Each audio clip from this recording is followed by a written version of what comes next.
하나님께서 오늘 우리에게 주신 말씀은 창세기 8장 20절에서 9장 17절까지 말씀입니다. 말씀의 제목은 덕품의 언약, 무지개 언약입니다. 하나님께서 홍수에서 살아남은 노아 가족에게 언약을 주셨습니다. 그 언약 자체가 무지개는 아닌데 그 언약에 대한 증거로 무지개를 구해주셨기 때문에 이 언약의 별명을 무지개 언약이다, 그렇게 붙였습니다. 하나님께서 무지개 언약을 주시는 그 전후 과정을 우리가 살펴보고 오늘 말씀 전체를 통해서 이 무지개 언약이 어떤 것인가, 무지개 언약이 합당한 자들이 어떤 자들인가, 또 세 번째로는 무지개 언약에 합당한 자들은 어떻게 만들어지는가. 원래부터 그들은 합당한 자들이었기 때문에 무지개 언약을 받았는가, 아니면 자기들이 정말 노력하고 애써서 무지개 언약에 합당한 자들이 되었는가 하는 점들을 살펴보려 합니다. 근데 이 세 가지를 살펴볼 것인데, 첫째, 무지개 언약이 핵심이 무엇인가, 무지개 언약 자체의 핵심적인 내용이 무엇인가 하는 것하고요. 두 번째로는 이 무지개 언약이 누구에게 주어졌는가, 아니면 어떤 사람들이 무지개 언약의 당사자가 되는가 하는 것, 그리고 무지개 언약의 당사자가 된 사람들은 날 때부터 그 언약에 합당한 사람들이었는가, 아니면 애쓰고 노력해서 그 언약에 합당한 자들이 되었는가 하는 이 세 가지 면을 살펴볼 것입니다. 근데 이 세 가지가 사실은 밀접하게 연관되어 있습니다. 무지개 언약의 내용이 핵심이 무엇인지를 알면 그 언약에 합당한 자가 어떤 자들인가가 금방 드러나고, 그 언약에 합당한 자들이 어떤 자들인가를 우리가 살펴보는 가운데 어떻게 해서 어떤 과정을 거쳐서 이 사람들이 그 언약에 합당한 자가 되어졌는가 하는 그 이전의 과정까지도 우리가 충분히 납득하고 또 유추할 수 있게 되는 것입니다. 순서대로 제가 3대지 설교는 별로 안 좋아하는데 오늘 세 가지를 말씀드릴 것입니다. 한번 잘 들어보십시오. 근데 이 세 가지가 다 연결되어 있는 것이고 오늘 본문 내용에 다 들어있는 내용입니다.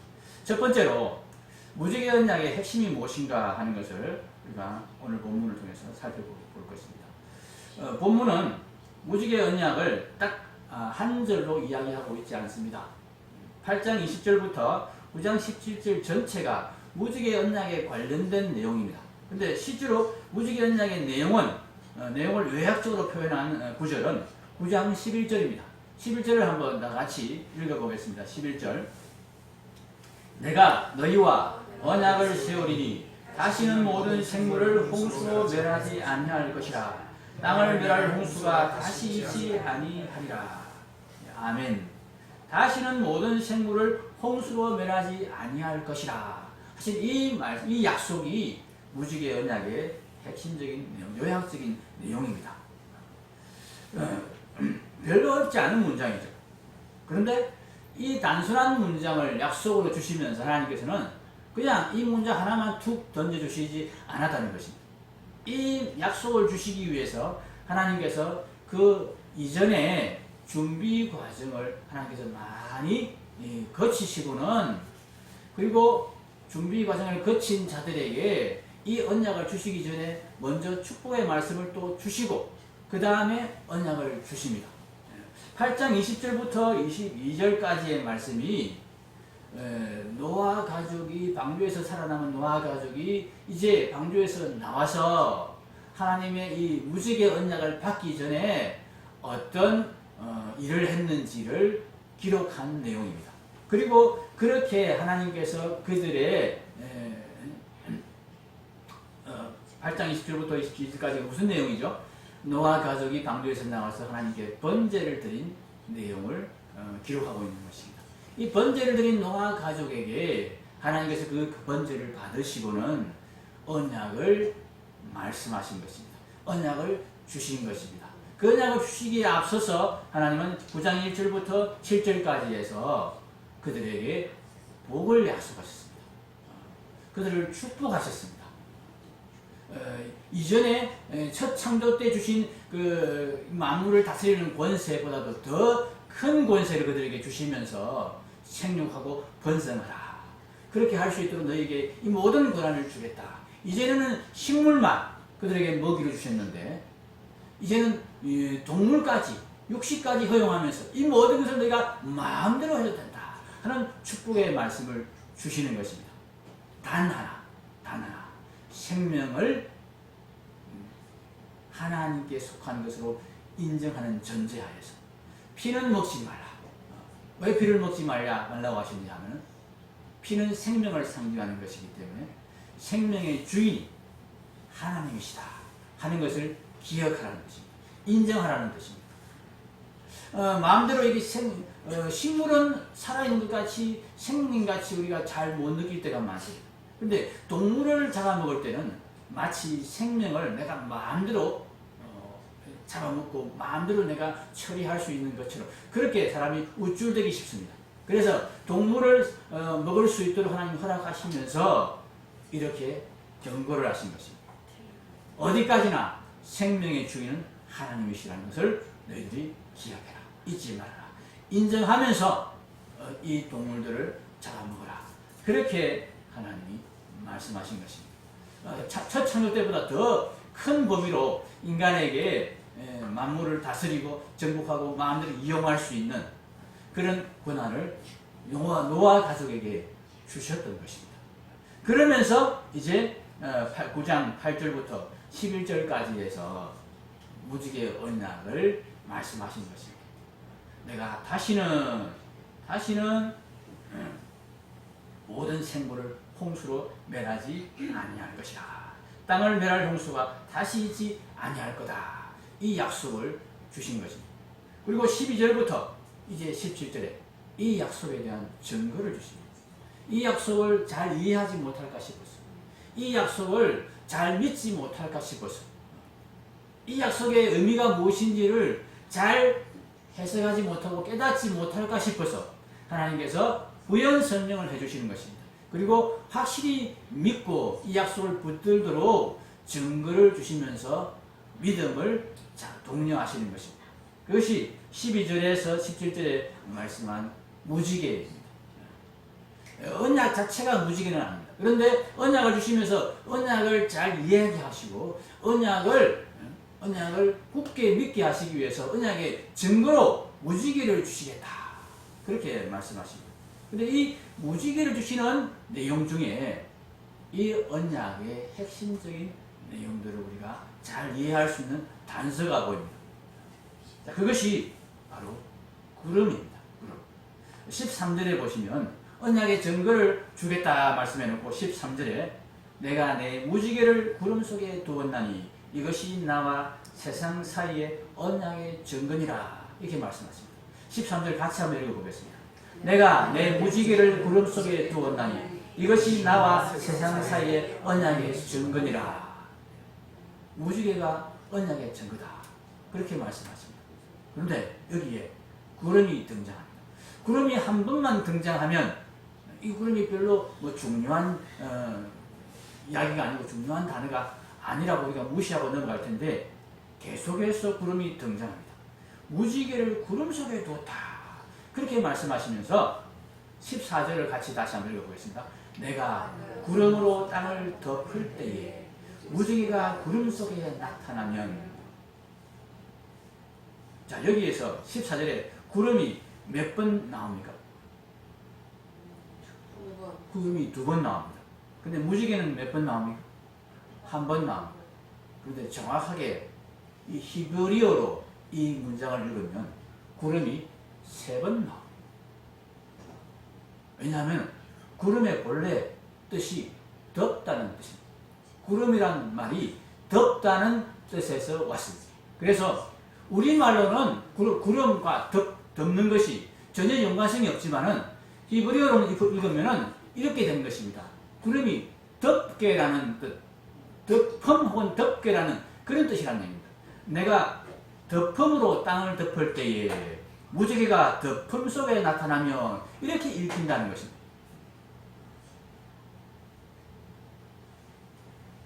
계속해서 16절에 또다시 무지개를 이야기하시면서 그냥 무지개가 나타나면 이렇게 말씀하시고 하지 아니하시고 16절 같이 읽겠습니다.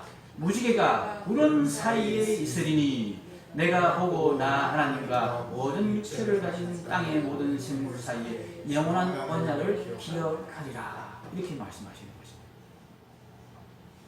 구름이 무엇으로 되어 있습니까? 물입니다. 물로 다시는 세상을 물로 심판하지 않겠다 하시면서 그 물로 된 구름 속에 무지개를 두시겠다. 이게 무슨 말입니까? 홍수는 물로 세상을 휩쓸어서 심판한 사건입니다.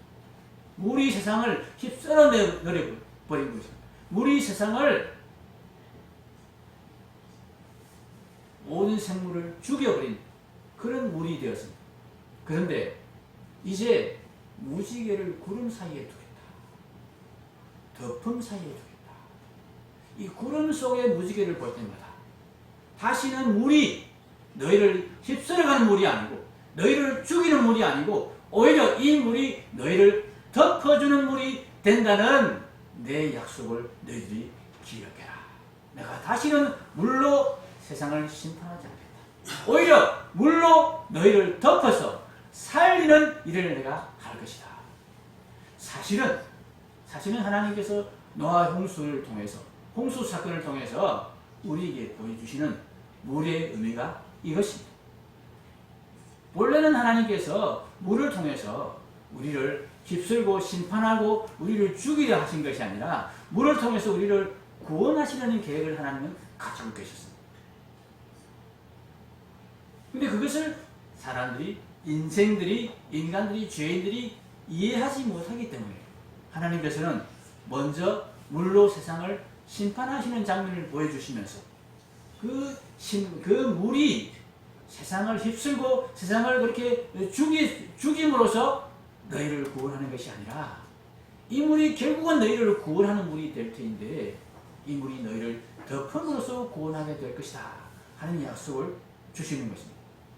이 무지개 언약이 최초로 언급되는 장면은 8장 21절입니다. 8장 21절을 같이 읽겠습니다. 여호와께서 그 향기를 받으시고 그 중심에 이르시되 내가 다시는 사람으로 말미암아 땅을 저주하지 아니하리니 이는 사람의 마음이 계획하는 바가 어려서부터 악함이라. 내가 전에 행한 것 같이 모든 생물을 다시 멸하지 아니하리니. 여러분 이 말씀을 읽으면서 이상하게 느끼지 않으셨습니까? 자 보십시오. 내가 다시는 사람으로 말미암아 땅을 저주하지 아니하리니. 자, 홍수로 세상을 다 썰어버리고 난 다음에 하나님께서 이제는 다시 세상을 심판하지 않겠다. 다시는 사람으로 말미암아 땅을 저주하지 않겠다. 세상에 사람으로 말미암아 죄악이 가득 차게 되었기 때문에 하나님께서 다 썰어버리겠다. 노아에게 그렇게 말씀하셨습니다. 그리고는 노아에게 방주를 지으라 하고는 노아 너만은 의인이니까 내가 너만은 살리고 다 썰어버리겠다. 그렇게 하셔서 물로 세상을 심판하셨습니다. 그리고 난 다음에 이제 살아남은 유일한 사람인 노아 가족에게 하나님께서 말씀하시는 것입니다. 의인 노아의 가족에게 말씀하시는 것입니다. 어떤 말씀을 하셔야 됩니까? 이제 다시는 물로 심판하지 않겠다. 왜냐하면은 이제 너의 가족만 살아남기 때문에 너의 가족은 의인이기 때문에 이제 너의 가족은 나를 온전히 공경하고 나를 온전히 섬기는 의로운 자로 살아갈 것이기 때문에 이제 더 이상 심판할 일이 없다. 이렇게 돼야 이야기가 맞는 것 아닙니까? 그런데 전혀 예상하지 못한 말씀을 하십니다. 전혀 반대로 말씀하십니다. 다시는 물로 심판하지 않겠다는 것이 이유가 이는이라고 했습니다. 21절 중간에 보면은 내가 다시는 사람으로 말미암아 땅을 저주하지 아니하리니 이는 이렇게 됩니다. 이는이란 말이 왜냐하면 뜻입니다. 왜냐하면 사람의 마음이 계획하는 바가 어려서부터 악합니다. 이게 무슨 말씀입니까? 노아의 가족은 의인이라서 하나님이 의로운 자라고 인정하셨어. 그래서 방주에서 살아남았습니다. 의인 노아의 가족에게 다시는 심판하지 않을 것이다. 왜냐하면 너희는 의로운 자들이기 때문에 내가 심판할 일이 다시는 생기지 않을 거다. 이렇게 말씀하셔야 되는데 그 의인 노아의 가족에게 하시는 말씀이 왜냐하면 내가 세상을 다시는 심판하지 않을 건데, 왜냐하면은 사람의 마음이 계획하는 바가 어려서부터 악하기 때문이다. 노아를 앞에 두고 하나님께서 너희들도 마찬가지다. 너희도 다 악하기 때문에 내가 물로 심판하는 것이 아무 의미가 없다. 심판해서 때려서 혼을 내서 죽여서 그렇게 착한 사람 만들 수 없기 때문에 내가 다시는 심판으로서 이 땅을 물로서 심판하는 것으로서 이 땅을 저주하지 않겠다. 그러면 하나님 도대체 왜 홍수로 심판하신 거죠? 아니 안 될 걸 하나님 몰라서 그랬습니까? 뻔히 알고 계셨잖아요. 노아 홍수 직후에 노아의 후손들이 한 100년, 200년 살고 난 다음에 이것들도 또 마찬가지네. 그러면서 하나님이 이 말씀을 하셨으면 이해가 갑니다. 그런데 지금 홍수에서 나오자마자 이 말씀을 하시는 것은 하나님이 이미 그 전에 홍수로 세상을 심판하시기 이전에 이것을 이미 분명히 알고 계셨고 이 마음을 가지고 계셨다는 뜻입니다.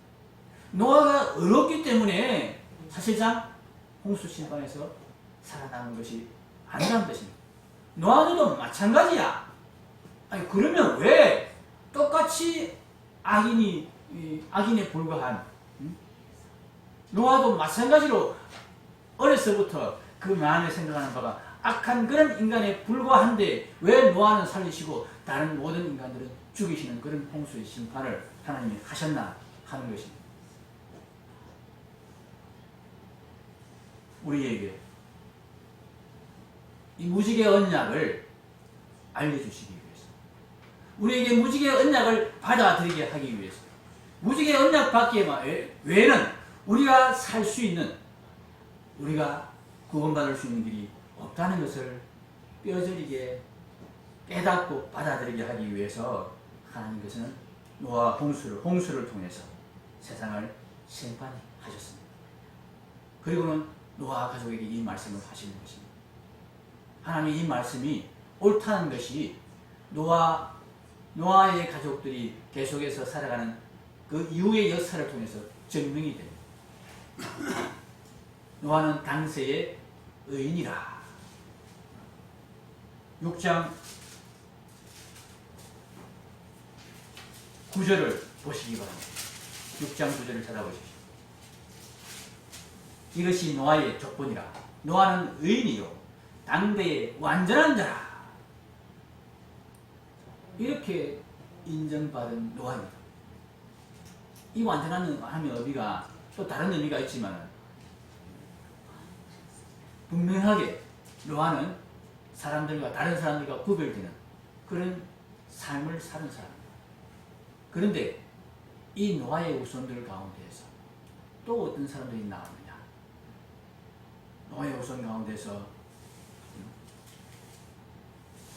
홍수가 끝난 다음에 10장과 11장에 가보면은 얼마 지나지 않아서 11장에 바벨탑을 세우는 인간들이 나타납니다. 이 인간들이 누구의 후손입니까? 노아의 후손들. 거기까지 멀리 갈 것도 없습니다. 9장에서 바로 이 노아의 후손 중에서 참으로 하나님께서 가장 싫어하는 짓을 하는 아들이 나타납니다. 바로 함입니다. 아버지의 수치를 덮어줄 줄 모르고 하나님이 베푸신 이 덮음의 언약, 무지개 언약, 구름 속에 무지개를 두겠다. 덮어주는 언약의 이 의미도 모르고 이 언약을 분명히 약속받았음에도 불구하고 덮어줄 줄 모르고 아버지의 수치를 드러내면서 오히려 비웃고 그렇게 참 조롱하는 이 아들의 모습이 나타나는 장면을 우리가 보게 되는 것입니다. 노아의 후손들 중에 함만 그렇게 한 것이 아닙니다. 11장에 보면 바벨탑을 세우는데 이 바벨탑을 세우는 때에는 함과 노아의 아들 함과 셈과 야벳 모든 아들들의 후손들이 다 함께 힘을 합하여서 바벨탑을 세우고 있었습니다. 하나님이 함의 후손들만 이 바벨탑을 세웠다면 하나님께서 아마 이 바벨탑을 하나님께서 저주하지 않으셨을지 모르겠습니다. 그러나 함의 아들뿐만 아니라 함과 야벳과 셈의 모든 족속들이 다 함께 하나님을 거역하는 이 일에 동참했기 때문에 하나님은 바벨탑을 중단시킬 수밖에 없었던 것입니다. 노아의 후손들이 얼마 지나지 않아서 이렇게 하나님을 거역하는 자들로 바뀌고 있다는 사실을 우리는 볼 수 있는 것입니다. 하나님이 이것을 이미 아셨습니다. 그럼에도 불구하고 하나님께서 홍수의 심판을 통해서 우리에게 무엇을 보여주는 것이냐? 심판을 통해서 하나님이 매를 들고 때리고 하나님께서 혼을 내시고 심지어는 죽인다 할지라도 이 죄악의 문제는 해결되지 않는다 하는 것을 가르쳐 주시는 것입니다. 무엇이 죄인을 의인으로 만드느냐? 하나님의 은혜가 죄인을 의인으로 만듭니다. 하나님의 은혜에 감격하고 그 은혜를 깨닫고 그 은혜의 사랑의 덮음의 은혜를 받은 자, 그 은혜의 덮음을 받은 자들만이 죄에서 노연할 수 있고 스스로 죄에서 벗어나려는 그런 마음을 품게 되는 것입니다. 그 은혜가 계속해서 주어질 때에 실패한 자들이 또다시 의인이 되는 거룩한 그 무리에 동참하는 일이 일어나고 끊임없이 계속해서 베풀어지는 그 은혜와 용서 가운데서 이제 정말 하나님을 사랑하고 하나님의 계명을 좋아하는 거룩한 하나님의 백성들이 일어나게 되고 생겨나게 되고 새롭게 창조되어 가는 것입니다. 이것이 하나님께서 노아의 홍수를 통해서 우리에게 가르쳐 주시는 약속해 주시는 은혜의 언약, 무지개 언약, 덮음의 언약입니다. 덮음으로써 심판해서 내가 너희들을 바르게 고쳐낼 수 있다면, 내가 때려서 혼을 내어서 너희들을 거룩한 나의 백성으로 만들어 수 있다면 내가 얼마든지 그렇게 하겠다. 그러나 그것으로 되어지지 않기 때문에 내가 덮음의 은혜로서 너희를 거룩하게 만들고자 한다. 내 뜻을 알고 너희는 이 덮음의 언약을 붙들고 이 은혜의 언약 속으로 들어가야 된다. 이것은 우리에게 가르치는 것입니다. 이 무지개 언약은 그 핵심이 덮음입니다. 은혜입니다. 하나님의 이 덮음을, 은혜를 우리가 분명히 깨닫고 알고 붙들 때에 우리는 비로소 거룩한 하나님의 백성으로 세워지고 새롭게 창조되는 자리에 이르게 되는 것입니다. 많은 사람들이 오해를 합니다. 하나님께서 우리 성도를 징계하시고 성도에게 또 매를 때리기도 하시는 그 하나님의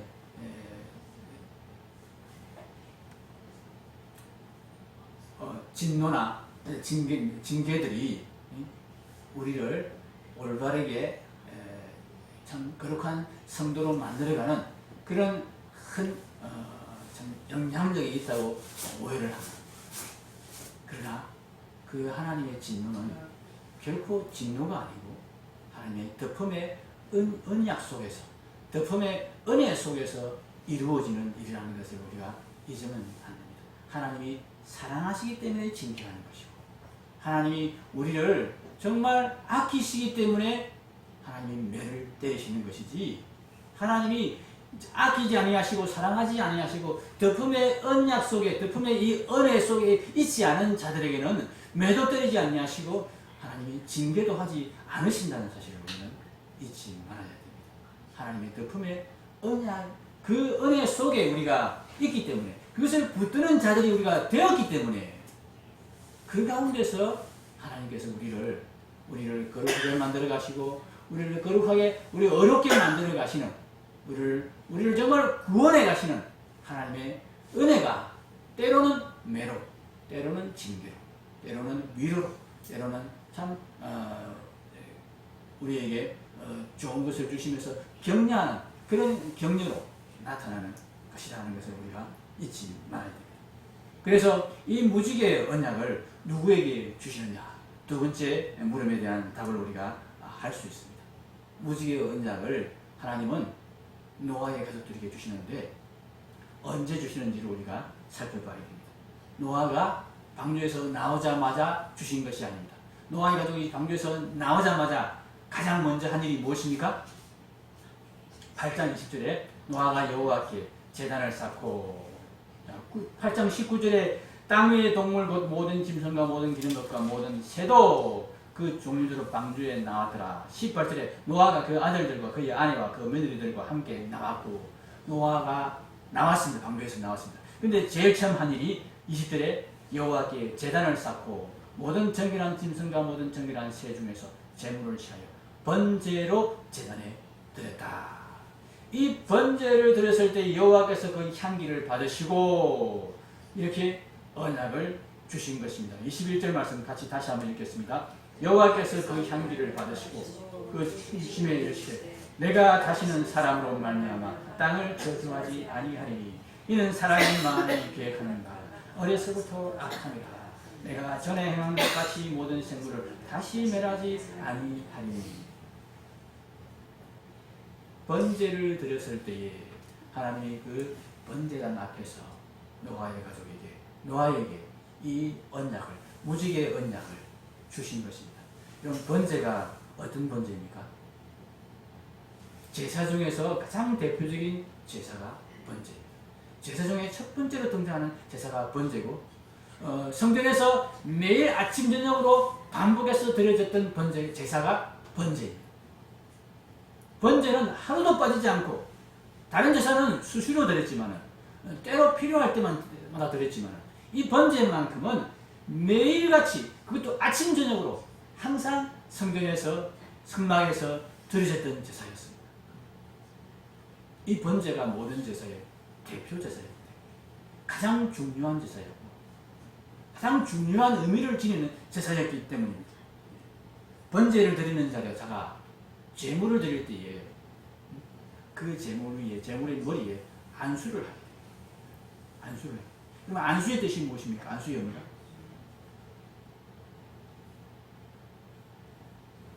짐승의 혹은 새의 머리에 안수를 함으로써 네가 곧 나다.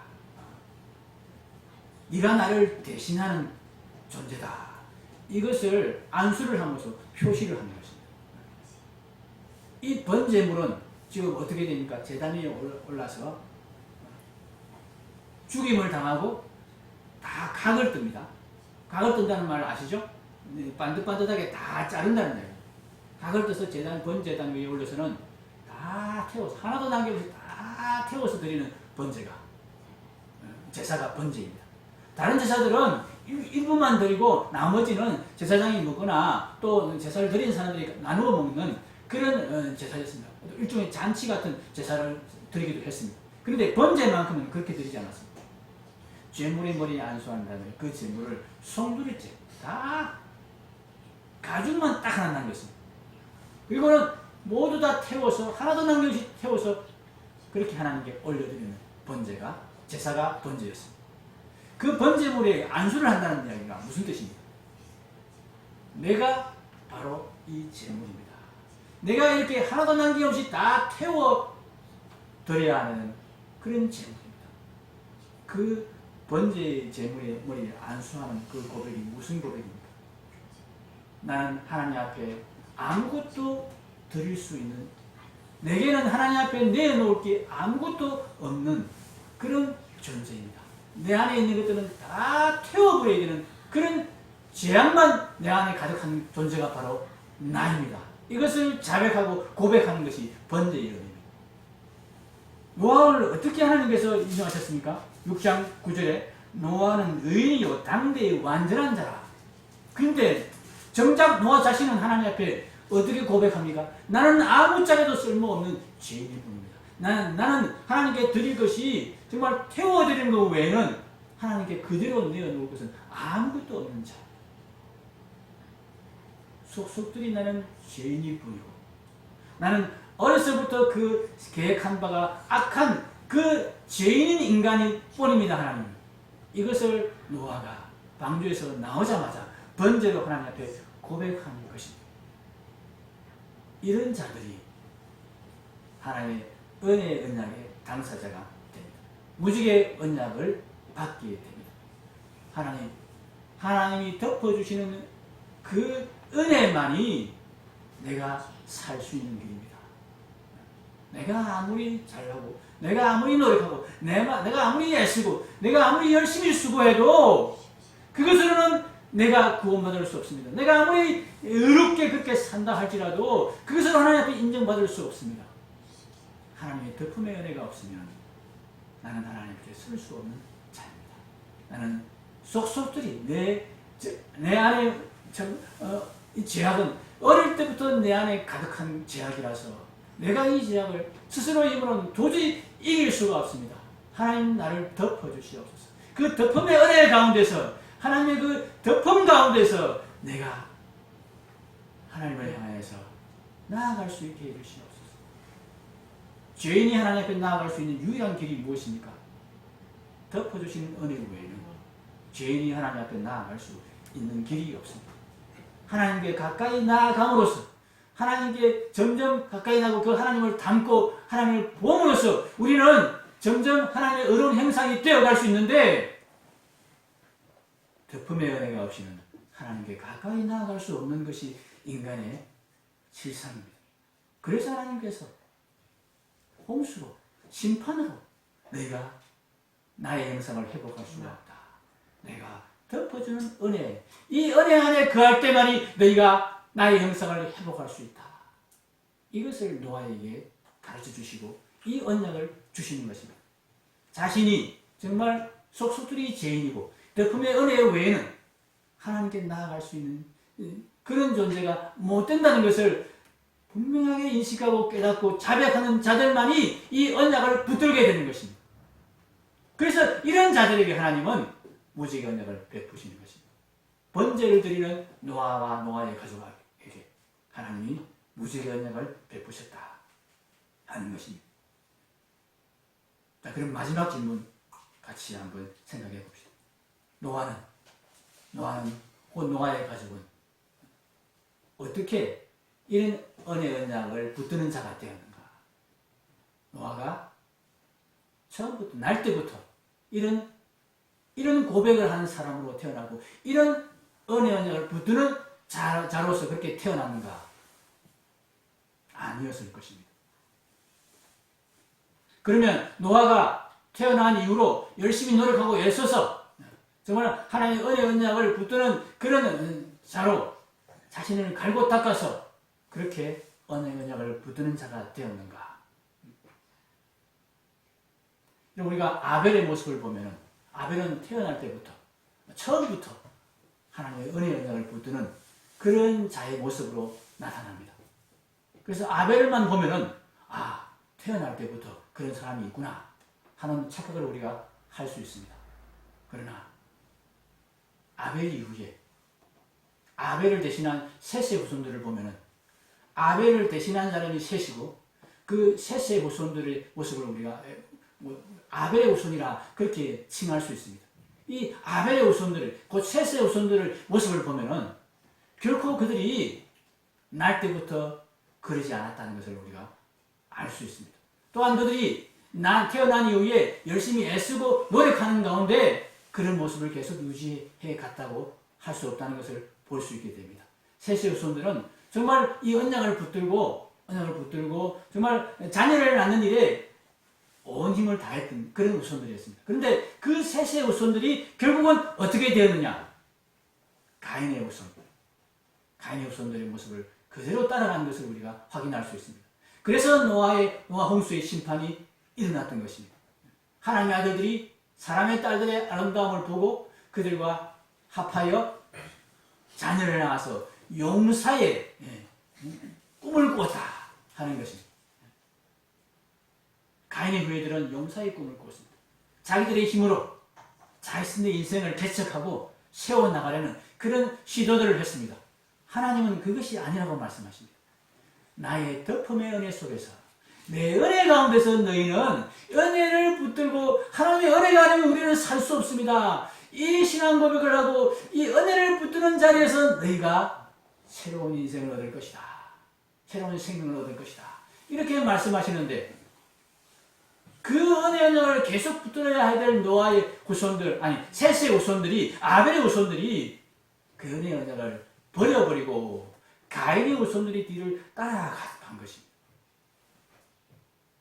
그렇게 애쓰고 노력했는데도 결국은 어디로 갔다는 자입니까? 가인의 후손의 모습으로, 길로, 가인의 후손의 길로 따라가는 것을 우리가 확인할 수 있습니다. 그래서 하나님께서 나서시는 것입니다. 은혜의 언약을 주시는 것입니다. 은혜의 언약을 노아의 후손들과 약속하시는 것입니다.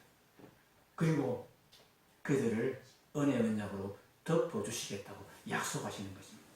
하나님의 은혜의 언약은 이렇게 은혜의 언약의 가치를 알고 자신을 정말 은혜의 언약이 필요한 자임을 확인하고 그것을 깨닫고 은혜의 언약을 완전히 붙드는 자들에게 주어진과 동시에 그렇게 붙들게 되는 것이 하나님의 덮음의 은혜 언약 때문이라는 것을 가르쳐주는 언약입니다.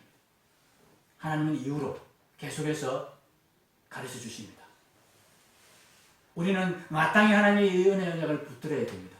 그런데 그 은혜 언약을 붙들게 하시는 은혜까지도 하나님은 우리에게 덮음의 은혜로 이 무지개 언약으로 약속하신다는 것. 이것을 우리가 기억해야 됩니다. 우리는 정말 열심히, 정말 애써서 이 은혜 언약을 붙들기 위해서, 이 은혜 언약 안에 머물기 위해서 애쓰고 힘써야 됩니다. 그리고 은혜 언약에 머물러 있어야 됩니다. 그렇게 애쓰고 힘쓰고 하는 가운데 이제는 내가 은혜 언약을 굳게 붙들었구나. 내가 은혜 언약 안에 있구나. 하는 것을 우리가 깨닫게 되었을 때 우리가 돌이켜보며 고백해야 될 내용이 무엇이냐 하면 이 은혜 언약을 붙들게 된 것이 하나님의 은혜 때문이다. 하나님의 은혜로 지금까지 나를 이끄셔서 이 은혜 언약을 붙들게 만드셨구나. 이 은혜 언약 속에 그렇게 계속 머물러 있게 하나님이 만들어 주셨구나. 하나님이 아브라함을 부르셨습니다. 그죠? 근데 아브라함의 모습을 한번 보십시오. 은혜 언약 속에 계속 머물러 있습니까? 그렇지 않습니다. 네. 아브라함이 얼마나 못난 짓을 하는지 모릅니다. 근데 그 아브라함을 하나님이 믿음의 조상으로 만드셨습니다. 기어코 믿음의 조상으로 세우셨습니다. 계속 덮어주셨기 때문에. 우리가 얼마 전에 우리가 묵상한 본문 중에 아브라함이 애국으로 내려가서 애국 바로왕과의 관계에서 얼마나 못난 짓을 했는지 우리가 보았습니다. 여러분, 엄격하게 따지면 바로가 잘못한 것도 없습니다. 바로가 무슨 죄를 지었습니까? 잘못 안 했습니다. 아브라함이 잘못한 거지. 아브라함이 거짓말한 거지. 바로는 모르고 자기 누이 동생이 그랬으니까 데려와서 자기 왕비로 삼았는데, 그런데 정작 하나님은 아브라함을 야단치지 않습니다. 바로를 혼내십니다. 바로를 죽여버리겠다고 그러십니다. 아브라함의 잘못을 하나님이 덮어주시는 거죠. 정말 잘못을 엄격히 따졌다면 아브라함이 더 혼나야 됩니다. 그런데 아브라함에게는 하나님 아무 말씀도 안 하십니다. 그냥 덮어주고 넘어가는 겁니다. 덮음의 은혜를 아브라함이 아는 사람이기 때문에 하나님께서 내게 또다시 은혜를 베푸셨구나. 내가 이런 놈인데 내가 이런 놈인데 하나님이 나를 야단치시도 않고, 그래, 내가 너 안다. 너 부족한 줄 안다. 그렇지만 내가 너를 믿음의 조상으로 만들 거야.